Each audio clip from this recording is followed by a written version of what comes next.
Le jugement majoritaire est un mode de scrutin inventé en 2002 par deux chercheurs français, Rida Laraki et Michel Balinski. Au lieu de voter seulement pour un candidat, le jugement majoritaire permet de s'exprimer sur chacun des candidats en leur attribuant des mentions. À rejeter, insuffisant, passable, assez bien, bien, très bien. Avec ce mode de scrutin, pas de jaloux. Chaque candidat a exactement le même nombre de voix. Donc, le candidat élu ne sera pas celui qui obtiendra le plus grand nombre de votes, mais celui qui sera le mieux évalué par une majorité.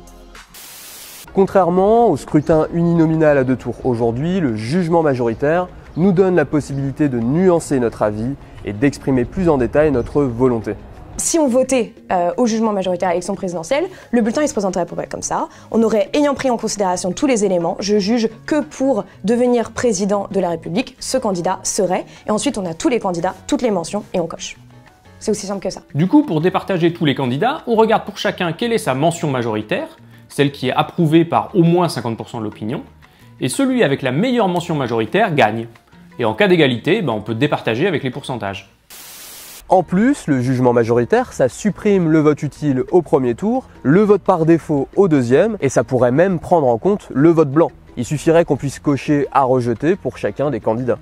Mais le vote, c'est pas que l'élection. On pourrait très bien utiliser cet outil dans d'autres situations. Le jugement majoritaire peut s'appliquer à tout et nous pensons en particulier que pour développer la démocratie locale, pour notamment l'aménagement du territoire, les projets de ville, les budgets participatifs de communes, les référendums locaux, le jugement majoritaire s'appliquerait tout à fait.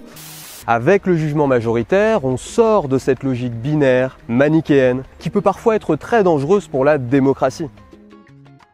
Pour celles et ceux qui souhaiteraient approfondir ces sujets de mode de scrutin, je vous ai mis plein de liens dans la description.